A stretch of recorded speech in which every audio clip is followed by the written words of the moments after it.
विश्व युद्ध की आहट थी और इस साल भी ऐसा लग रहा है विश्व युद्ध की आहट है। तो आज हम बात कर रहे हैं ईरान और इजराइल की। ये स्टैंड लिया लास्ट 20 इयर्स में कि हमको इजराइल को दुनिया के नक्शे से ही ख़त्म कर देना। न्यूक्लियर वेपन को बनाने के लिए लगे हुए थे, तो उसका बहुत ही क्लियर कट थ्रेट था कि यदि ये न्यूक्लियर वेपन बन जाएगा तो उसका खतरा, उसका नुकसान इजराइल को हो।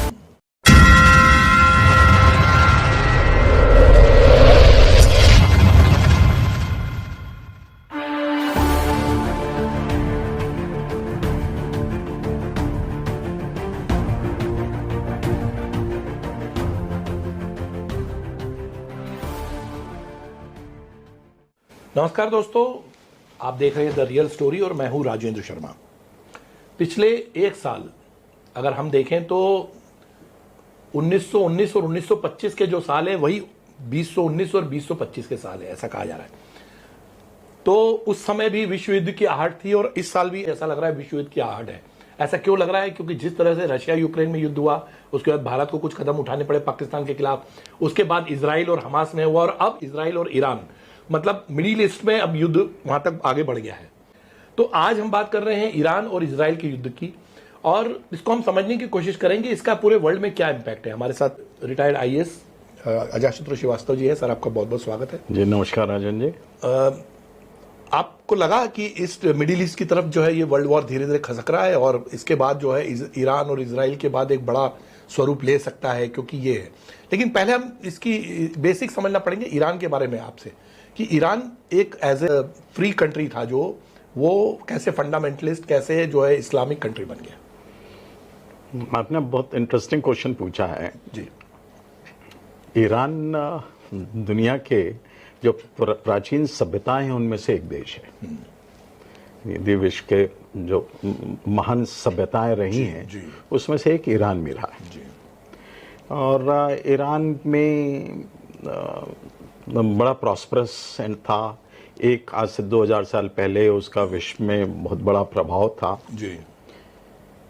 उसके बाद में 1948 के बाद से वहाँ पर ईरान में जो सोसाइटी थी वो बहुत ही लिबरल एंड फ्री सोसाइटी थी, प्रोग्रेसिव थी जी। और बड़ा डेवलपमेंट हो रहा था जी। लेकिन उनका इंटरनल एडमिनिस्ट्रेशन में कुछ फॉल्ट थे, कुछ प्रॉब्लम थी, जिसके कारण फाइनली 79 में वहाँ पर एक इस्लामिक रिवॉल्यूशन आया जी। और उसके बाद में उन्होंने जो देन किंग पहलवी थे उनको डिथ्रोन करके वहाँ पर इस्लामिक गवर्नमेंट बन गई जी। और रिलीजियस लीडरशिप ने वहाँ पर कंट्रोल कर लिया जी। तो उन्होंने अपना एजेंडा एक रिलीजियस जो बनाया जी। तो उसमें वो कहीं मिस कर गए। उन्होंने कंट्री को 79 से चला रहे हैं जी। वो ये मिस कर गए कि हमको दुनिया में दूसरे देशों के साथ में भी मिलकर रहना है। और उन्होंने रिलीजियस एजेंडा को इतना बड़ा बना दिया कि उसमें उनके नेबरहुड में ढेर सारे कॉन्फ्लिक्ट एंड प्रॉब्लम्स खड़ी हो गई जी। और उसमें विशेष रूप से इजराइल के साथ में उन्होंने एक ये स्टैंड लिया लास्ट 20 इयर्स में कि हमको इजराइल को दुनिया के नक्शे से ही ख़त्म कर देना। यह उन्होंने पब्लिक स्टैंड लिया और उन्होंने इंटरनेशनल फोरम में उनके जो कॉन्स्टिट्यूशनल हेड्स थे और प्रोमिनेंट लीडर्स थे और जो उनके रिलीजियस हेड थे, उन सब ने ये कहना शुरू कर दिया कि हम इजराइल को दुनिया के नक्शे से ही हटा देंगे।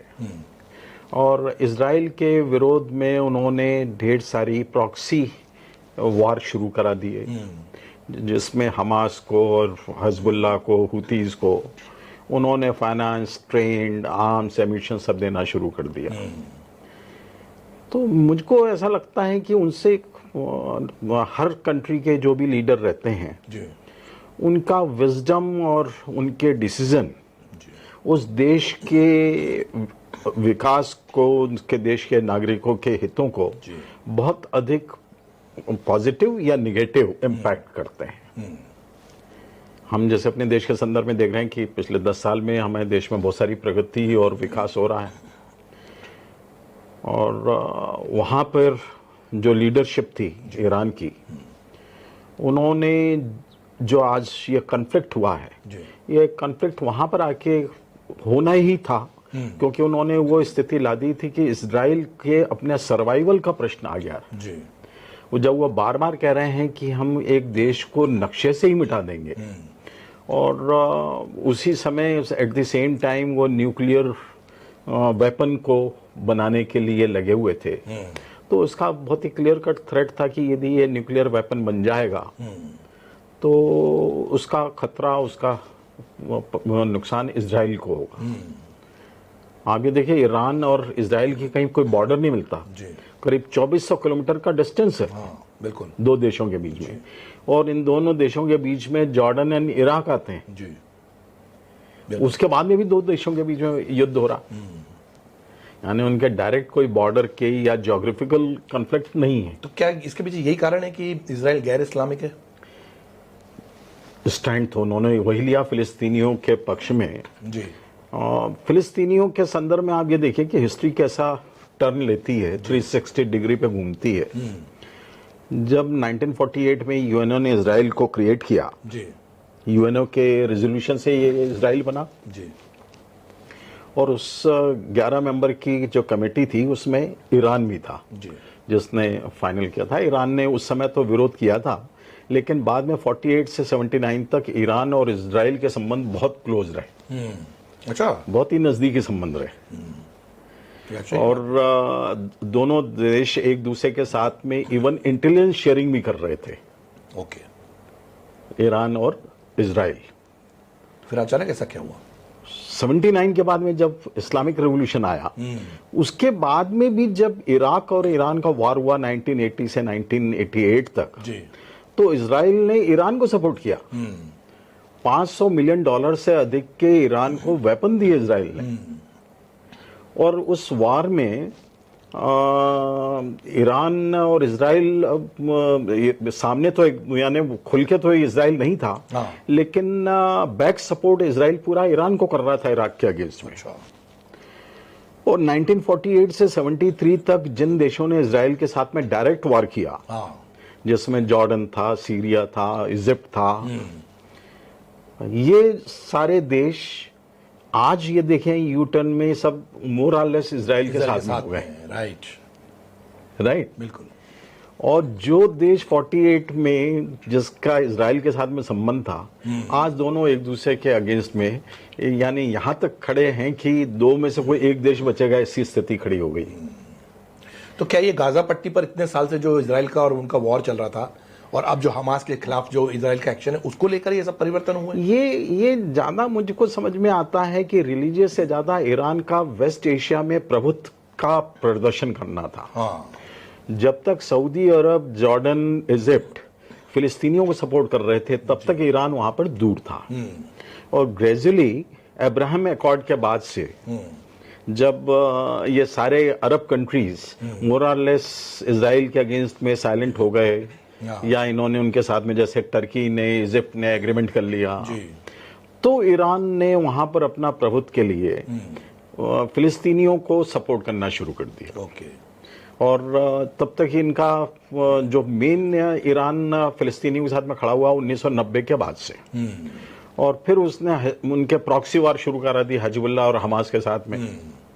अल्टीमेटली अभी जो 7 अक्टूबर 22 को जो हमास ने इजराइल पे जितना खतरनाक अटैक किया था, उसमें यह माना जाता है कि ईरान ने उसमें सपोर्ट किया। बिल्कुल, हिजबुल्लाह को सपोर्ट कर रहा था, हुतीस को कर रहा था, उनको वेपन दिला रहा था। हाँ, ईरान का ये भी कहा जाता है कि उसने इनडायरेक्टली जो है उनको, जितने मर्सनरीज को उनको भेजा है ना, जो भाड़े के जो सैनिक थे उनको भेजा, उनको करा, ये सब ये तैयार कर रहा।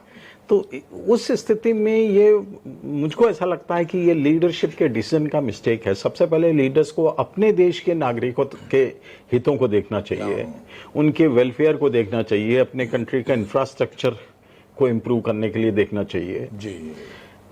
ईरान इतनी बड़ी इकोनॉमी नहीं है, $350 बिलियन की इकोनॉमी है, और उसको यदि वो वर्ल्ड पावर या इस्लामिक कंट्री का पावर बनना चाहता तो थोड़ा सा उसकी एम्बिशन, मुझको ऐसा लगता है कि उनके स्रोतों से, रिसोर्सेज से, उनके जो उनके पास में कैपेसिटी है उससे ज्यादा बड़ी उन्होंने एम्बिशन पाल ली, ओवर एम्बिशन पाल ली। नहीं, लेकिन आप देखिए कि ज्यादा बड़ी इकोनॉमी नहीं है, लेकिन यूएस सैंक्शंस उसको तब से लगे हैं और वो तब से चल रहा है। वो एक तरह से वो सरवाइव कर रहा है और वहां पे फ्लरिश कर रहा है। ईरान में आप देखें शहर बड़े बड़े बन रहे हैं, ऑयल उसका उसके बाद अच्छा रिजर्व है, ऑयल है, भारत ले रहा है उससे ऑयल। भारत के साथ में जो सबसे बड़ी चुनौती है कि भारत के संबंध इजराइल से भी बहुत नजदीक हैं और ईरान के साथ भी थे, और भारत के जो फ्यूचर इंटरेस्ट हैं वो ईरान के साथ भी हैं, क्योंकि जो चाबहार पोर्ट है जिसमें सेंट्रल एशिया में, अफगानिस्तान में जो भारत को अपना व्यापार बढ़ाना है, अपना एरिया ऑफ इन्फ्लुएंस बढ़ाना है, उसमें उसे ईरान की जरूरत है। जी बिल्कुल, राइट। ईरान के साथ में भारत के ऐतिहासिक संबंध भी रहे हैं। इवन जो आयतुल्लाह खुमैनी थे, आपको मालूम होगा कि वो भारत से माइग्रेट हुए थे 1830 में, उनके फोरफादर्स। वो यानी वो लखनऊ के पास में उनका परिवार रहता था, आयतुल्लाह खुमैनी का। और अभी वहां पे जो सिया के जितने हैं लोग, जैसे कल्बे सादी के यहाँ पे नेता हैं, वो सब अपने इनसे डायरेक्ट जुड़े हुए हैं इन लोगों से। हाँ बिल्कुल। तो सिया ईरान का भारत के साथ में एक ये नादिर शाह का झगड़ा छोड़ दें जी, तो ईरान के साथ में आपने बहुत अच्छा पॉइंट याद दिलाया सर। एक सवाल मेरा भी ये था कि ईरान और भारत के रिश्ते जो हैं इसी के साथ जो है सिया सुन्नी के जो जिस तरह से हैं, उसी तरह से सिया के रिश्ते जो भारत के साथ है, लेकिन ईरान से भारत के रिश्ते और भी दूसरे में काफी बहुत करीबी हैं। हाँ बिल्कुल। और वहां पे बहुत सारे जो पारसी समुदाय जो यहाँ आया है, या जो उस तरह से जो गैर मुस्लिम आए हैं, वो बड़े करीबी हैं, उनका आज भी अभी दिल ईरान में ही है। वो सब है, लेकिन वो है सब भारतीय पारसी। उनने भारत के विकास में जो जिस तरीके से योगदान दिया है उसकी कोई मिसाल नहीं है। बिल्कुल। और हर क्षेत्र में जी। और ईरान के बहुत बड़ी संख्या में लोग भारत में आके सेटल होते रहे जी। तो ईरान और भारत के ऐतिहासिक संबंध है, सामाजिक संबंध है, धार्मिक संबंध है। तो हम भारत के लिए एक बड़ी चिंता की स्थिति है। भारत हर हालत में चाहता है कि इजराइल और ईरान का युद्ध तत्काल खत्म हो जाए, क्योंकि इससे भारत के हित प्रभावित हैं। अब पर जिस तरीके से दोनों समय आगे आ गए हैं, तो स्थिति अपने आप में मुश्किल लग रही है। अच्छा सर, आपने ये कहा, तो असल मुद्दा है क्या? क्योंकि न्यूक्लियर प्रोलिफरेशन ट्रीटी जो है, परमाणु संधि, वो उसका दबाव तो पहले भी था ईरान पे। ईरान एक न्यूक्लियर स्टेट नहीं है, उसके पास यूरेनियम है, लेकिन न्यूक्लियर स्टेट नहीं है, उसके पास कोई परमाणु बम तो नहीं है, लेकिन फिर भी खतरा है, मान रही है उसको। अच्छा, यूएस इस पे बहुत ज्यादा जोर दे रहा है, उसने एक तरह से इजराइल को भेजा हुआ है कि आप जो है इसको ठीक करो। बिल्कुल। तो यूएसए का पूरा फुल पीछे साथ है। आप क्या मानते हैं कि ये न्यूक्लियर संधि इसके पीछे एक वजह है, या और भी कारण हो सकते हैं? इसके पीछे सबसे बड़ा एक तो रीजन ये है कि पिछले 25 सालों से, 1990 के बाद से 35 साल हो गए कि ईरान ने इजराइल के लिए बहुत बड़ी समस्याएं खड़ी की। अपना से प्रभाव क्षेत्र, वो सऊदी अरब को काउंटर करना चाहता था, तो ईरान ने यमन में भी अपना पांव फंसाया हुआ था, सीरिया में पांव फंसाया हुआ था, और लेबनान में पांव फंसाया हुआ था। ये तीनों जगहों पर जिस तरीके से ईरान प्रॉक्सी कर रहा था, तो वो अमेरिका और इवन सऊदी अरब, इजराइल, इन सबको प्रॉब्लम थी। सऊदी अरब को भी थी। इस्लामिक वर्ल्ड में जो अरब कंट्रीज हैं, उनके ईरान के साथ में संबंध कभी अच्छे नहीं रहे। राइट। मुस्लिम ब्रदरहुड वो बहुत प्रोग्रेसिव है, वो सब देखते नहीं है, वो बिल्कुल एकदम फंडामेंटल नहीं है। वो तो रूलर्स उनके बिल्कुल अब नहीं है।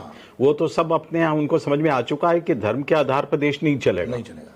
हमको यदि देश को आगे चलाना है, क्योंकि उनके यहाँ ऑयल खत्म हो रहा है, तो उनको समझ में आ चुका है कि हमको यदि करना है तो इन्वेस्टमेंट करना है, नई बिजनेस क्रिएट करना है। टूरिज्म करा उन्होंने, रियल एस्टेट करा, अब आईटी सेक्टर बना रहे हैं, मेडिकल सेक्टर बना रहे हैं, वो तो नया क्या क्या कर रहे हैं अब तो वो धर्म से, उनका धर्म को एक व्यक्तिगत मामला उन्होंने मान लिया है कि धर्म है वहां पर, लोग सभी धार्मिक हैं, सभी देशों में लोग धार्मिक होते हैं, लेकिन सत्ता चलाने के लिए, अंतर्राष्ट्रीय संबंधों के लिए वो धर्म का उपयोग नहीं कर रहा है। कट्टरता नहीं चलेगी, ये उनको समझ में आ चुका है, और उस हिसाब से वो अपने कंट्री में रिफॉर्म कर रहे हैं, और अपने कंट्री को वो मेन स्ट्रीम में लेकर आ रहे हैं। ये ईरान, यहाँ पर ईरान के जो धार्मिक नेता हैं, ये उनसे त्रुटि तो हुई है। सर, अब इजराइल और ईरान की बात करें, इजराइल तो ईरान का 10वां भाग है, बहुत छोटा सा देश है। 20,000 स्क्वायर किलोमीटर एरिया है इसराइल का। हाँ, और उसमें ईरान का है 18 लाख स्क्वायर किलोमीटर। आप बताइए कितना पॉपुलेशन 9 करोड़ है। हाँ। इसराइल की पॉपुलेशन है 1 करोड़। हाँ, तो आप सोचिए 1/10 है। अब इसराइल ने अटैक किया, 13 तारीख से अटैक शुरू हुआ। 20 जो है उन्होंने टॉप जर्नल्स मार दिए है ना, एटॉमिक जो है जितने साइंटिस्ट है वो मार दिए, 6 साइंटिस्ट मार दिए, 6 साइंटिस्ट मार दिए। तो आप समझ सकते हैं कि ये इजराइल का पूरा प्लान तरीके से एक तरह से न्यूक्लियर जो उसका जो भी एसेट है उसको खत्म करना है, यूरेनियम जहां जहां उन्होंने डिपॉजिट रखा हुआ है। और जब ये सब हो गया है तो आपको नहीं लगता कि ये युद्ध आगे क्यों बढ़ेगा? अभी जब तक ईरान टेबल पे नहीं आता डिस्कशन के लिए, इनके ईरान के साथ में 3 तरीके की अपेक्षाएं समझ में आती हैं। जी। नंबर 1 ये चाहते हैं कि वहां पर गवर्नमेंट चेंज हो जाए, जो रिलीजियस लीडर हैं वो हटके या तो किंगशिप वापस आ जाए या वहां पर डेमोक्रेटिक गवर्नमेंट आ जाए, क्योंकि जनता भी खिलाफ है ईरान की। हाँ। दूसरा वो चाहते हैं कि इजराइल के संबंध में ईरान जो प्रॉक्सी वॉर करता है वो टोटली कट ऑफ कर दे। जी। तीसरी चीज वो ये चाह रहे हैं कि न्यूक्लियर एनपीटी में वो साइन करे और जो भी उनके पास में न्यूक्लियर लैब है, जो उनका प्लांट्स हैं, उसका वो monitoring and supervision international agencies को दे दे। ये मेन उनके इजराइल और उसके इजराइल के पीछे अमेरिका का यह मेन एजेंडा है। और भी आपको इंटरेस्टिंग चीज और है, आज ही ट्रंप ने पाकिस्तान के फील्ड मार्शल आसिम मुनीर को लंच पे बुलाया। तो जो अमेरिका में वो पिछले 5-6 दिनों से है, जो पाकिस्तान इतना बड़ा फिलिस्तीन का सपोर्टर बनता था, ईरान का सपोर्टर बनता था। इवन बीच में आपने 2-3 दिन पहले वो पढ़ा होगा कि ईरान के जनरल ने कह दिया था कि पाकिस्तान हमारी ओर से न्यूक्लियर बम फेंक देगा इजराइल पे। और पाकिस्तान के डिफेंस मिनिस्टर यू टर्न ले गए, बोले नहीं ऐसा कुछ नहीं है, हमने कभी नहीं कहा ऐसा। मेरे को सुरमा भोपाली याद आते हैं उसको देख के कि वो सामने तो बड़ा ही करते हैं, पीछे अगर आ जाए यूएस तो एकदम से पलट जाते हैं। तो जब असीम मुनीर 5 दिन से अमेरिका में बैठा हुआ है जी, और ट्रंप के साथ में मीटिंग कर रहा है, जहां पे ट्रंप इजराइल इतना बड़ा ईरान पे अटैक कर रहे हैं, तो वो अमेरिका का भी और बड़ा प्लान ईरान के संदर्भ में है, पाकिस्तान का इस्तेमाल करेंगे, पाकिस्तान का इस्तेमाल करेंगे। पर सर मुनीर की तो हालत देखिए आप, वहां पे जब गए हैं यूएस में तो उनको लोगों ने जो है चिल्लाया, उनके शाउटिंग की, उनके खिलाफ बहुत उनको हत्यारा घोषित किया। वो पब्लिक उनका मूवमेंट नहीं, पहले उन्होंने उड़ा दी कि अमेरिका ने बुलाया है, लेकिन एक प्राइवेट फंक्शन में चले गए। आज उनका लंच पे इनवाइट है, लेकिन उनका इनवाइट है लंच पे, क्योंकि पहुंच गए तो अब आ ही जाओ। ट्रम्प नहीं, वो प्लान तरीके से, जैसे अफगानिस्तान में पाकिस्तान का यूज किया गया था 2001 के बाद में, उसी तरीके से मुझे समझ में आता है कि ईरान के विरुद्ध में पाकिस्तान का यूज करने का अमेरिका का एजेंडा है। और ईरान को यदि कोई एक सपोर्ट हो सकता था मेजर, क्योंकि अरब कंट्रीज तो कोई ईरान को सपोर्ट नहीं करेंगे।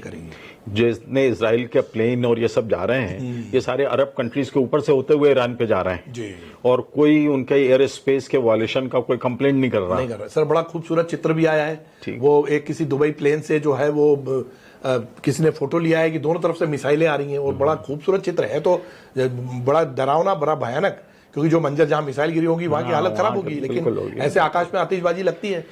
तो वो जो अरब कंट्रीज हैं वो तो सब ईरान के सपोर्ट में कोई नहीं है।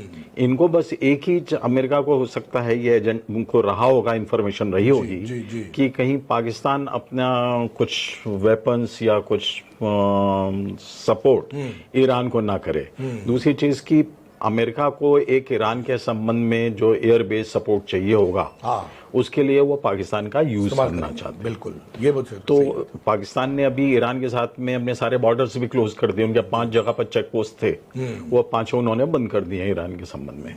तो और असीम मुनीर जब अमेरिका में बैठे हुए हैं तो उसका मतलब ये है कि वो बुलाए गए हैं और अमेरिका के सपोर्ट में। शहबाज शरीफ को बुला लेते हैं लंच उनके साथ। मुझे मालूम है कि पाकिस्तान का मालिक कौन है। शहबाज शरीफ क्लियर ही हो गया ना, शहबाज शरीफ तो कुछ नहीं है। अमेरिका तो क्लियर ही कर दिया ना कि शहबाज शरीफ को कौन पूछ रहा है, तुमसे कौन बात करेगा, बात तो करेंगे हम आर्मी चीफ से। तो इसलिए वो बात अपनी जगह पर इससे ये स्पष्ट हो गया कि पाकिस्तान अमेरिका के पूरे प्रेशर में है, और जैसा अमेरिका कहेगा वैसा पाकिस्तान करेगा। ईरान के अगेंस्ट में उसके यदि बेस यूज करना है, उसके लैंड यूज करना है, तो वो उसमें सपोर्ट करेगा। तो मतलब जो पाकिस्तान जो बड़बड़ापन कर रहा है वो तो जनता को सिर्फ खुश करने के लिए, दिखाने के लिए कि हम ईरान के साथ हैं। बिल्कुल, नहीं तो जनता उनको गाली देगी। फिलिस्तीन का मुद्दा था, मैं फिलिस्तीन के सपोर्ट में पाकिस्तान कहता रहता था। जिसने अपने पाकिस्तान में, आपने इंटरेस्टिंग चीज है कि उन्होंने पासपोर्ट में लिखा हुआ कि ये पासपोर्ट इजराइल में एप्लीकेबल नहीं है। राइट, ओके, पर आज वो उसी के साथ में बैठा हुआ है। बड़ी दुर्दशा है सर पाकिस्तान की, तरस आता है उसको। सर कुल मिला के अब देखिए ये वॉर एक इस मुहाने पे पहुंच चुका है कि कुछ नहीं कह सकते। मतलब अगर ईरान अपनी तरफ से संधि का प्रस्ताव मंजूर करता है कि हाँ ठीक है मैं बैठ के बात करने को तैयार हूं, तो ऐसा माना जा सकता है कि शायद इसको थोड़ा सा रोक लगे इस पे।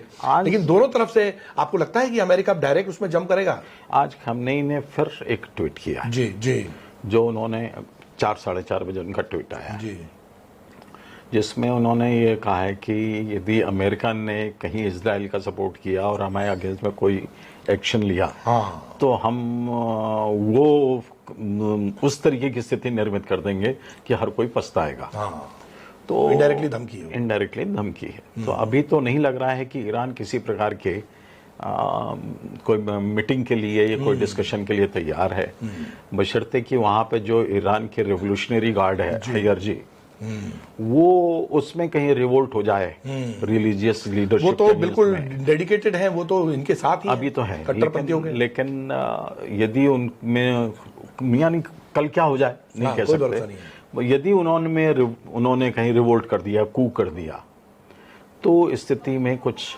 शांति की संभावना लगती है। नहीं तो स्थिति अभी तो कंट्रोल में नहीं सर है। पर ऐसा नहीं लगता है कि अब ये खमेनी का जो राज खत्म करने की जो कोशिश कर रहे हैं, अभी ट्रम्प ने तो ये भी कह दिया है कि हम खमेनी पर अटैक नहीं कर रहे अभी, है ना, उनको बचा के चल रहे हैं। हमें मालूम है कि कहाँ छुपा हुआ है। तो ये तो बहुत सीधी सीधी धमकी है कि हम आपको कभी भी मिटा सकते हैं। बिल्कुल है।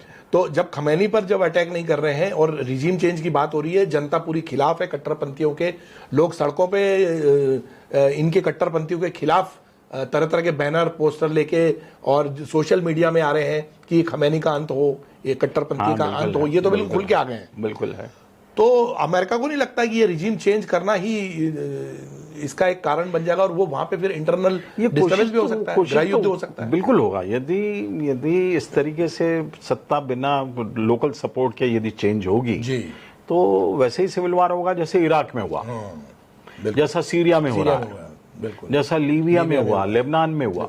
ये वेस्ट एशिया का बड़ा दुर्भाग्य है कि इन सारे देशों में उन्होंने अपने सिटीजन के लार्जर इंटरेस्ट पे ध्यान नहीं दिया और उन्होंने अपने व्यक्तिगत जो उनकी वो थी एम्बिशंस थे उस पे उनका पूरा जोर रहा और उन्होंने नागरिकों के हितों को अनदेखा किया, जिसका खामियाजा वहां के नागरिकों को उठाना गोल्ड सिटीज थी जो बहुत ही विस्तार से बहुत ही फल फूल रही थी, वो शहर तबाह हो गए। दमस्कस एक जमाने में गोल्ड सिटी कहा जाता था, सीरिया को क्या कहा जाता था, है ना? तो ये सब तबाह हुए। बैरूत है, दमिश्क है, ये सारी जगह पे था जी, ये सारी जगह नष्ट हो गई। बगदाद इतना बड़ा सेंटर सही पर्सपेक्टिव को समझा नहीं जी, उसका खामियाजा फिलिस्तीनी भी उठा रहे हैं। 48 से फिलिस्तीनी और यहूदी दोनों दुख पा रहे हैं। ऐसा नहीं है कि इजराइल को वहां के नागरिक ठीक कंडीशन में होंगे, वो भी तो तकलीफ में है। फिलिस्तीनी तकलीफ, वहां पे भी जो है 25-30 लोग मरे हैं। पूरे वेस्ट एशिया में आज अरब कंट्रीज में जिन उन्होंने होशियारी दिखाई है, उन्होंने विजडम दिखाया है, तो वो लोग अब अपने यहाँ पे डेवलपमेंट हो रहा है। यदि आप कुवैत को देखें, सऊदी अरब को देखें, यूएई को देखें, ओमान को देखें, ये सारे कंट्रीज ने अब अपने को रिलीजियस फंडामेंटल रेडिकल इस्लाम से बाहर कर लिया। तो आज वो ग्रो कर रहे हैं, डेवलप हो रहे हैं, इन्वेस्टमेंट आ रहा है, ट्रेड बढ़ रहा है, टूरिज्म आ रहा है, राइट। पर जो देश के शासक जो इससे बाहर नहीं आ पाए, उनके वहां के नागरिक सफर कर रहे हैं। सर आखिरी सवाल मैं आपसे जानना चाहता हूं कि अब चूंकि ईरान हमको तेल सप्लाई करता था और ये युद्ध हुआ है, तो भारत जैसे देशों पर क्या असर पड़ सकता है इसका? देखिए, अभी तो एक बहुत अच्छी न्यूज आई है, यदि आपने परसों सुना हो भारत के पेट्रोलियम मिनिस्टर को, कि अंडमान निकोबार के पास में भारत को ह्यूज तेल का भंडार मिला जी। अब पर उसको डेवलप होने में कुछ तो समय लगेगा, वो तो जाहिर है। पर भारत ने कुछ alternate source Africa and south America में अपने डेवलप किए हुए थे। भारत में जो यूक्रेन वॉर के बाद में जो एनर्जी क्राइसिस यूरोप में मचा, जी, भारत उससे बचा रह गया, क्योंकि भारत ने रूस एंड ईरान दोनों से एनर्जी परचेज करना अपना नहीं खत्म किया था। जी, लेकिन अब स्थिति आ गई है कि इन कंट्रीज में कि वहां से अपन एनर्जी नहीं ले पाएंगे, तो ऑल्टरनेट सोर्स भारत ने डेवलप किए हुए हैं। लेकिन ओवरऑल जब वर्ल्ड में ही एनर्जी का प्राइस बढ़ जाएगा, जो अभी बढ़ रहा है 10% से ऊपर हो गया, जी, तो वो हम कहीं से भी खरीदेंगे तो वो उसके प्राइस तो हमको ज़्यादा देनी पड़ेगी। तो उसकी एक संभावना ये समझ में आती है कि यदि और एनर्जी क्राइसिस हुआ और एनर्जी का प्राइस बढ़ा तो दुनिया में मंदी आ जाएगी। जिस अभी वैसे भारत में ये एक अच्छी बात यह है कि भारत की इकोनॉमी डोमेस्टिक ज़्यादा है, हाँ, एक्सपोर्ट ओरिएंटेड से 12% है। तो लेकिन और अभी एकदम उसका इम्पैक्ट दिख भी नहीं रहा है अल्टीमेटली पर डोमेस्टिक इकोनॉमी के लिए भी एनर्जी चाहिए। भारत में ये ओवरऑल इफेक्ट होता है वो, तो ओवरऑल इफेक्ट तो भारत में आएगा यदि ये युद्ध और लंबा खिंच गया, क्योंकि जो ईरान के पास में हॉर्मुज का स्ट्रेट है, 24-25 किलोमीटर चौड़ा एक समुद्र का टुकड़ा है जी, जो ईरान से लगा हुआ है, जी, और जहां से मेजर ऑयल जो है एनर्जी एक्सपोर्ट होती है। यदि वहां पे कुछ वार हुआ तो वो बिजनेस अफेक्टेड होगा। बिल्कुल। उनका नेचुरल गैस का बंद हो चुका है आज, राइट। जो अटैक्स हुए थे उसमें जहां से नेचुरल गैस सप्लाई हो रहा था वो बंद हो गया। तो भारत का इंटरेस्ट तो इस बात में है कि जितने जल्दी, चाहे रूस यूक्रेन का हो या ईरान इजराइल का हो, ये बातें जितने जल्दी टेबल पे आ जाएं, डिप्लोमेसी से डिसाइड हो, तो वो भारत के हित में है। जी, जिस प्रकार से भारत ने पाकिस्तान के साथ में अपना एजेंडा, अपना टारगेट अचीव करते ही सीज फायर कर दिया, इस वार को अनएंडिंग पीरियड तक नहीं खींचा। बिल्कुल नहीं, तो ये स्थिति वैसी हो जाती, राइट, क्योंकि भारत के लिए ज्यादा जरूरी है कि विकास हो। बिल्कुल। और जो लोग चिल्ला रहे थे भारत ने बंद किया, वो ठंडे पड़ गए, वो युद्ध की कॉस्ट है, उनको समझ में आ गया। ठीक, तो हमारे लिए तो वो एजेंडा फुलफिल हो गया था, जो टारगेट्स थे वो हमने अचीव कर लिए थे। बिल्कुल, बिल्कुल। 7 मई को ही। क्या ईरान के बाद पाकिस्तान का नंबर आएगा? ऐसी संभावना है कि अमेरिका पाकिस्तान में डिस्टर्बेंस लाएगा, आप देख लेना। अच्छा, क्योंकि वो पाकिस्तान में अमेरिका का जो इंटरेस्ट है कि जो वहाँ पे जिस तरीके के न्यूक्लियर आर्सेनल हैं उस पर फुल कंट्रोल चाहता है वो। उनका जो पेंटागन है उसके वैसे पाकिस्तान आर्मी के साथ में संबंध अच्छे हैं, लेकिन वो उस पर बिलीव नहीं करते। हाँ, उसको हमेशा यूज ही करने की कोशिश करेगा। उनको मालूम है कि पाकिस्तान में भी आर्मी में एक रेडिकल इस्लाम से अफेक्टेड मिडिल लेवल रैंक के ऑफिसर्स हैं जो एंटी अमेरिका। तो जैसे मुनीर बोल रहे थे ना कि हम अलग हैं हिंदुओं से, बिल्कुल अलग हैं।